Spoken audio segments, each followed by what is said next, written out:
બ્રાહ્મણ પુત્રને બાજુમાં બેસાડી અને જેવી તેવી ચેષ્ટાઓ જેવી તેવી વાતો એ બધી મંડી કરવા. આખરે તો ઋષિકુમાર પણ યુવાન હતો અને સંસારના ભાવ તો સહેજે પણ એના મનમાં હોય, તો એ એમાં આકર્ષિત થયો અને એમાં એને સારું લાગ્યું. પણ થયું શું, જ્યાં આ બેઠા છે ત્યાં જ દાસી આવીને ખબર આપ્યા મહારાજા પધારે છે. મહારાજા ઘોડા ઉપરથી ઉતરી ગયા.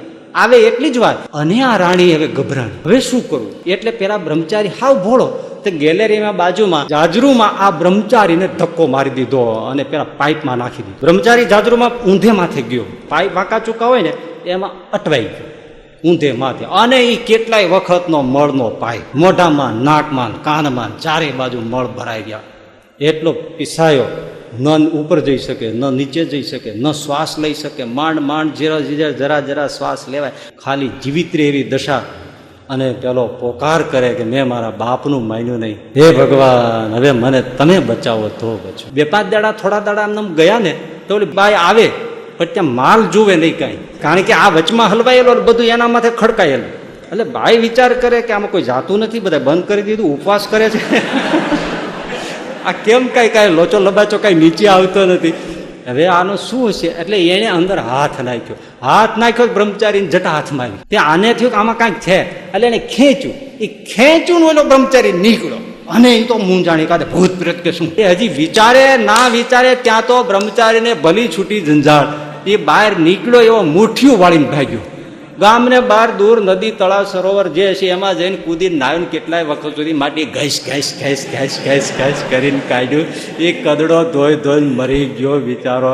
જનક મહારાજને પૂછ્યું, મહારાજા જનક તો હા, હવે એ બ્રહ્મચારી કોઈ દિવસ ઓલી માયા નગરીમાં જાય? અરે જાતો હશે મહારાજ. એ બ્રહ્મચારી પાછો ગયો. શું મહારાજ આપ કહો છો પ્રભુ? હા, એ બ્રહ્મચારી પાછો થોડા દિવસ થયા અને પાછો ગયો એ જ નગરીમાં, એ જ ગલીમાં, એ જ રાણી પાસે પાછો ગયો ને પાછી જ ઘટના એમ જ ઘટી અને પાછો એને પાઇપમાં નાખ્યો, પાછો હલવાણો, પાછો નીકળ્યો, પાછો થોડા દિવસ થયા પાછો ગયો, પાછો એ જ ગલીમાં, એ જ રાણીએ બોલાવ્યો, પાછો ત્યાંથી એને પાયખાનામાં નાખ્યો, ઊંધે માથે લટક્યો, પાછો પેલા ખેંચ્યો અને પાછો નીકળ્યો, પાછો ભૂલ્યો, પાછો ગયો. પણ શું મહારાજ, આટલી બધી ભયંકરતામાંથી પસાર થયેલો એ બ્રહ્મચારી મૂર્ખ અને મૂઢ, અને તોય પાછો ફરીને ત્યાં જાય? તો કે હા ગયો ને. અષ્ટાવક્ર મહારાજ અને જનક મહારાજ સત્સંગ કરતા. અષ્ટાવક્ર મહારાજ ગુરુ અને જનક મહારાજ એમના શિષ્ય. સત્સંગ ચાલી રાખે. અષ્ટાવક્ર ગીતા પર મળે છે. એમાં સત્સંગ કરતા કરતા અષ્ટાવક્ર મહારાજે, ઋષિએ જનક મહારાજને એક દિવસ કહ્યું, જનક સાંભળો, એક જંગલ હતું અને જંગલમાં એક ઋષિ રહેતા હતા. એ ઋષિને એક પુત્ર હતો,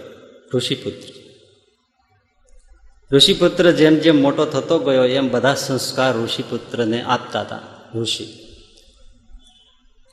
પણ જેમ જેમ યુવાની આવવા માંડી એટલે સેજે ઋષિએ પેલા એમના પુત્રને કહ્યું, જો બેટા, આપણે જંગલમાં રહેનારા, ફળફૂલ ખાનારા, શાસ્ત્ર અધ્યયન, વેદાધ્યયન કરવાવાળા, ઈશ્વરની ઉપાસના કરવાવાળા, આપણે તપસ્વી, આપણું આ જીવન છે ને એમાં આપણને પરમ આનંદ છે ને એ જ પરમ સત્ય છે. હા પિતાજી, એમાં કંઈ વાંધો નથી. પણ જો એક યાદ રાખજો, આ સામે દૂર એક માયાવી નગરી છે. એ માયાવી નગરીની તરફ ક્યારેય જતો નહીં, એ નગરીમાં પણ ક્યારેય જતો નહીં, એની સામું ક્યારેય જોતો નહીં, એના વિશે ક્યારેય વિચારતો નહીં, એ રસ્તો જ લેતો નહીં. વળી થોડા દિવસ થાય અને ઋષિ એને ચેતવે, આ બાજુ માયાવી નગરી છે, એ બાજુ તું ક્યારેય જતો જ નહીં, ભૂલે ચૂકે એ રસ્તે ચડી ગયો પાછો વળી જજે. આપણું ભલું જંગલને ભળી આપણી સાધના, પણ માયાવી નગરીમાં ક્યારેય પ્રવેશ કરતો નહીં. હવે રોજની નિષેધની વાત હંમેશા આકર્ષણ પેદા કરે. કોઈ પણ તમે બહુ જે વસ્તુ ના પાડો એ જોવાની એની ઈચ્છા થાય છે. એટલે ઘણા લોકો પોતાની પિક્ચર અને ફિલ્મ અને કોઈ પણ પ્રોડક્ટનું એનું તમારે બહુ એડવર્ટાઇઝ કરવી હોય ત્યારે જુદી રીતે કરે. એટલો બધો વિરોધ જગાવે ને કે કુતૂહલથી લોકો એ પુસ્તક કે એ ફિલ્મ કે બધું જુએ. આ બહુ જ એક ટેકનિક છે આજના બિઝનેસના જમાનામાં. ઋષિ તો ભલે ભોળે ભાવે કહેતા હતા મારો દીકરો બચી જાય માયાવી નગરીથી, એટલે પણ આમને રોજ કે ને એટલે એને નિષેધ આમંત્રણ હો ગયા, બસ. એટલે નિષેધ વિધાન થઈ જાય. બે નકાર એ હકાર પેદા કરે, ખબર છે? એટલે બે નકાર ભેળા થાય એટલે એક હકાર થાય, બે નેગેટિવિટી એક પોઝિટિવ કરે. તો પેલા ઋષિપુત્રને થાય કે મારો બાપ ના કેમ બહુ પાડે છે, શું છે એવું? જુવાની લોહી છે ને. તો એક દિવસે બાપુજીને પિતાજીને ખબર ન પડે એવી રીતે ચૂપચાપ પેલી માયાવી નગરી જોવા માટે નીકળી. ના પાડી પાડીને થાકી ગયા, પણ હવે જે ના પાડ્યું એનો જ મોહ થાય. અમુક વસ્તુ તમે ક્યારેય ન ચાખતા હો, પણ તમને ડોક્ટરે એમ કહે કે આ તમે ન ખાતા તો વારે વારે યાદ આવે. આ બધું એવું છે. એટલે જ આપણે શાસ્ત્રોમાં એમ કહે છે કે શ્રીજી મહારાજ પણ સરસ વાક્યનો પ્રયોગ કર્યો છે, જે ગામ જવું ને એનું નામ જ શું પૂછ્યું. એટલે જે નથી રસ્તે જવું તો એનો નિષેધાત્મક રીતે પણ એનું સ્મરણ જ ન કરવું. વાત પૂરી થઈ ગઈ પછી એને યાદ જ નહીં કરવાનું જુદી રીતે પણ.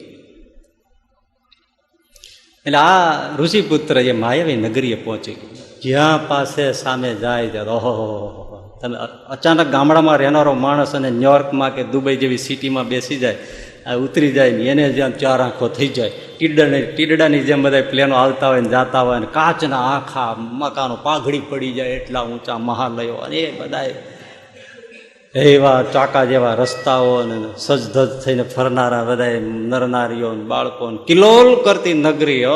આ પેલો કે ઓહો, આવી સરસ નગરી અને મારો બાપ મારો દુશ્મન છે, તે મને આ જોવાની ના પાડે. અરે જોવામાં જાણવામાં શું વાંધો છે? આ જોવા મળ્યું તો આપણને ખ્યાલ આવ્યો કેટલી સરસ છે, કેવા લોકો, કેવી નગરી. આ ખુશ થતો નગરીમાં ફરે છે. એમાં એક ગલીમાં એટલે કે સ્ટ્રીટમાં શેરીમાં આમ નીકળ્યો. હવે ત્યાં રાણીઓનો નિવાસ. તો એમાં એક રાણી ઝરૂખામાં બેઠેલી ની એમણે આ બ્રહ્મચારી ઋષિકુમાર વનવાસી યુવાન અવસ્થા અને નિર્દોષ ચહેરો હોય અને નિર્દોષ મન હોય એનું સહેજે આપણને આકર્ષણ બહુ થાય. બાળક વાલું શું કામ લાગે છે? એ નિર્દોષ છે એટલે બધાને ગમે બાળક. એટલે આ ભલે યુવાન હતો પણ નિર્દોષ બાળક જેવું ચિત્ત, એના સંસારના કોઈ ભાવ નહોતા. અને યુવાન અવસ્થા હતી અને પેલી રાણી ઝરૂખામાં બેઠેલી, અને રાણીને મહેલે રાજા ક્યારેય પધારતો નહોતો અને વિષયથી આકુળ વ્યાકુળ હતી. અને એમાં આ બ્રહ્મચારીને જોયો એટલે એ બ્રહ્મચારીમાં મોહિત થઈ. એટલે તરત પેલી દાસીને કહ્યું કે તું પેલા બ્રહ્મચારીને એ બોલાવી લે. એટલે દાસી તરત દોડતી આવી બ્રહ્મચારીને કહ્યું કે અમારા બાઈજી તમને બોલાવે છે, તમે ઉપર ચાલો. બ્રહ્મચારીને એમ કે અમારે કાંઈ ભોજન અમે ભૂખ લાગી છે, તો બ્રાહ્મણ સાધુ જાણીને ભોજન પૂજન કરવાનું હશે તો આપણે જવામાં કંઈ વાંધો રહે. નિર્દોષ બિચારો સાવ. એટલે તો પેલી દાસી તો રાણીના શયનખંડની અંદર પેલા બ્રહ્મચારીને મૂકીને દાસી નીકળી ગઈ. અને રાણી તો એ જ આશય હતો એનો, ખરાબ આશય જ હતો વિષય સંસારીનો. એટલે આમને બ્રાહ્મણ પુત્રને બાજુમાં બેસાડી અને જેવી તેવી ચેષ્ટાઓ જેવી તેવી વાતો એ બધી મંડી કરવા.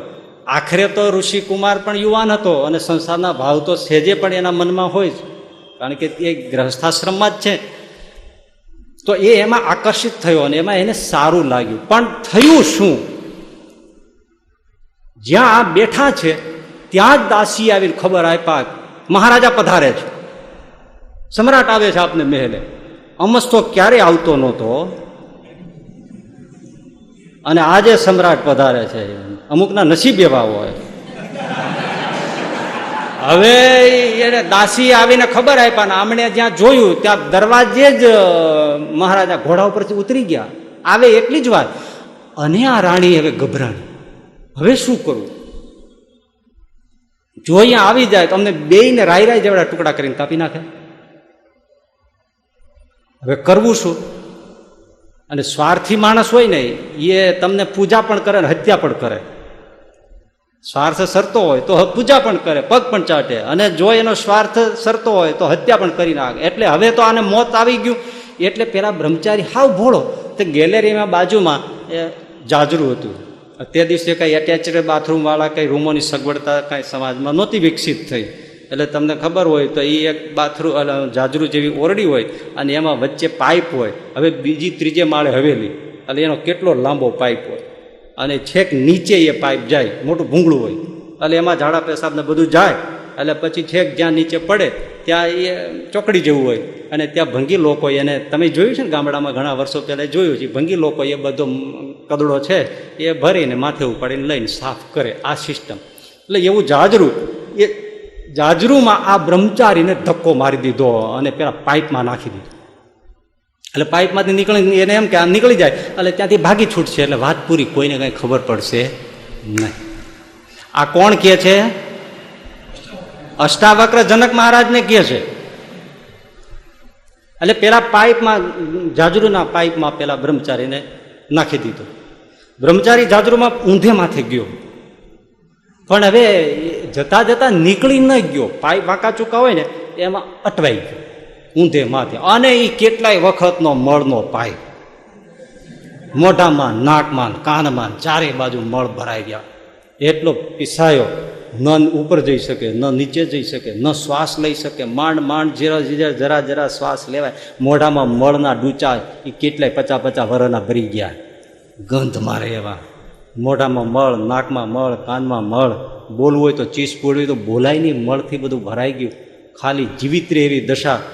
અને પેલો પોકાર કરે કે મેં મારા બાપનું માન્યું નહીં, મારો બાપ એ મારો ગુરુ, જે ગણો તે મેં એમ ન માન્યું એનું આ પરિણામ થયું. હે ભગવાન, હવે મને તમે બચાવો તો બચો. અને પુકાર કરે છે, પ્રભુ મને બચાવો, કોઈ પણ હિસાબે મને બચાવો, આમાં તો જીવું જતું નથી, આના કરતાં નરક કદાચ સારું છે. હવે આમાં મારે શું કરવું? મારી ભૂલ છે, મને બચાવો, મને બચાવો, પુકાર. એટલે રાણી તો પછી તો શું છે, એ તેના કામમાં વ્યસ્ત થઈ ગઈ. અને આ પાઇપ તો ક્યાંય ઉપરથી જોવે તો દેખાય નહીં ને, શું થયું કોને ખબર છે. અને કઈ પર્સનલ બાથરૂમ તો નહોતું, જાજરૂ ટોયલેટ. કેટલી રાણીઓ કેટલું એ બધા આવે ઝાડા મૂત્ર કરે અને ઓલાને માથે પડે. દશા જુઓ તમારે. ઓલો ઋષિપુત્ર ક્યાંક પશુઓનો મળ અડી ગયો હોય તો 3 વાર નાઈ નાખનારો, પવિત્ર રહેનારો માણસ, એના માટે દિવસમાં કેટલી વાર ધમધોકાર આ બધું વરસે. અને પેલો ચિત્કાર કરે અંદરથી અને પુકાર કરે, હે પરમાત્મા, હે મારા નાથ, હે પાહી મુરારે, કૃપયા પારે પાહી મુરારે, તમે બચાવો નાથ, હવે મને બચાવો. હવે આમાં શું થયું, 2-5 દાડા થોડા દાડા આમ ગયા ને તો ઓલી બાઈ આવે પણ ત્યાં માલ જુએ નહીં કાંઈ, કારણ કે આ વચમાં હલવાયેલો બધું એના માથે ખડકાયેલું. એટલે બાઈ વિચાર કરે કે આમાં કોઈ જાતું નથી, બધા બંધ કરી દીધું, ઉપવાસ કરે છે. આ કેમ કાંઈ લોચો લબાચો કાંઈ નીચે આવતો નથી. હવે આનું શું છે? એટલે એને અંદર હાથ નાખ્યો બ્રહ્મચારીને જટા હાથમાં આવી. ત્યાં આને થયું કે આમાં કાંઈક છે, એટલે એને ખેંચ્યું. એ ખેંચ્યું ને ઓલો બ્રહ્મચારી નીકળ્યો.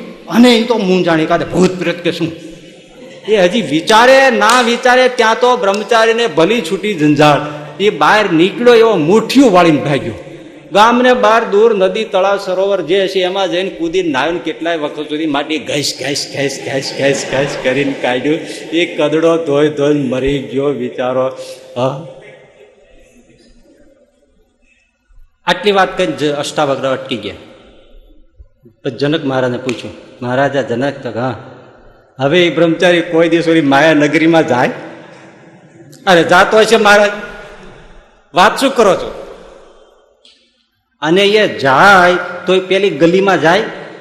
અરે એની બાજુ જોવે નહીં મહારાજ, ખો ભૂલી ગયો કયો. અને કદાચ જાય ને પેલી ગલીમાં નીકળે અને પેલી મહારાણી બોલાવે તો એને બંગલે જાય? ના જાય, કોઈ દિવસ ના જાય.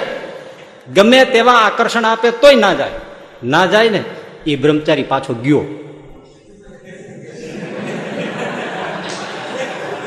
શું મહારાજ આપ કહો છો પ્રભુ? હા, એ બ્રહ્મચારી પાછો થોડા દિવસ થયા અને પાછો ગયો. એ જ નગરીમાં, એ જ ગલીમાં, એ જ રાણી પાસે પાછો ગયો ને પાછી જ ઘટના એમ જ ઘટી. અને પાછો એને પાઇપમાં નાખ્યો, પાછો હલવાણો, પાછો નીકળ્યો, પાછો થોડા દિવસ થયા પાછો ગયો, પાછો એ જ ગલીમાં, એ જ રાણીએ બોલાવ્યો, પાછો ત્યાંથી એને પાયખાનામાં નાખ્યો, ઊંધે માથે લટક્યો, પાછો પેલા ખેંચ્યો અને પાછો નીકળ્યો, પાછો ભૂલ્યો, પાછો ગયો. પણ શું મહારાજ, આટલી બધી ભયંકરતામાંથી પસાર થયેલો એ બ્રહ્મચારી મૂર્ખ ને મૂઢ, અને તોય પાછો ફરીને ત્યાં જાય? તો કે હા ગયો ને. એ બ્રહ્મચારીને જનક તે ઓળખ્યો ના? એ તું? અરે મહારાજ શું વાત કરો? મતલબ હે જનક મહારાજ, આ જીવ એ સ્ત્રીમાં આસક્તિએ થઈને વારે વારે માતાના ઉદરમાં ઊંધે મથે લટકે છે, અને પેલી ભંગી એટલે દાયણ પ્રસૂતા કરનારી નર્સ એને ખેંચી અને ગંદી નાલીમાંથી એને બહાર કાઢે છે. જ્યારે ગર્ભમાં હોય છે ત્યારે પુકાર કરે છે, હે ભગવાન, મને આમાંથી છોડાવો, હું તમને ક્યારેય નહીં ભૂલું, હું તમને ક્યારેય નહીં ભૂલું, હું તમને ક્યારેય નહીં ભૂલું, હું તમારી આજ્ઞા ભૂલી ગયો, તમારી ભજન ભૂલી ગયો, એટલે મારી આ દશા થઈ છે. હવે આ માર્ગે જોવે કે ચડે એ બીજો, મને આમાંથી મુક્ત કરો. ભગવાન એને મુક્ત કર્યો, પાછો ભૂલી ગયો, પાછો ફરીથી સ્ત્રીમાં આસક્ત, ફરીથી વિષયોમાં આસક્ત, ફરીથી પાછો એ જ જગ્યાએ જવું, ફરીથી જેમાં બંધાવાનું, ફરીથી માતાના ઉદરમાં જવાનું, ઊંધે મટે લટકવાનું, મળમૂત્રની ક્યારીમાં ઝૂલવાનું. 9 મહિના દાયણ એને ખેંચીને બહાર કાઢે, વળી પાછો નાઈ ધોઈને સ્વસ્થ થાય, વળી પાછો જાય, વળી પાછો એ બાજુ, વળી પાછો નીકળે. આવી જ રીતે પુનરપી જનનમ પુનરપી મરણમ પુનરપી જનની જઠરે શયનમ. આ જીવના ગર્ભવાસની કથા છે.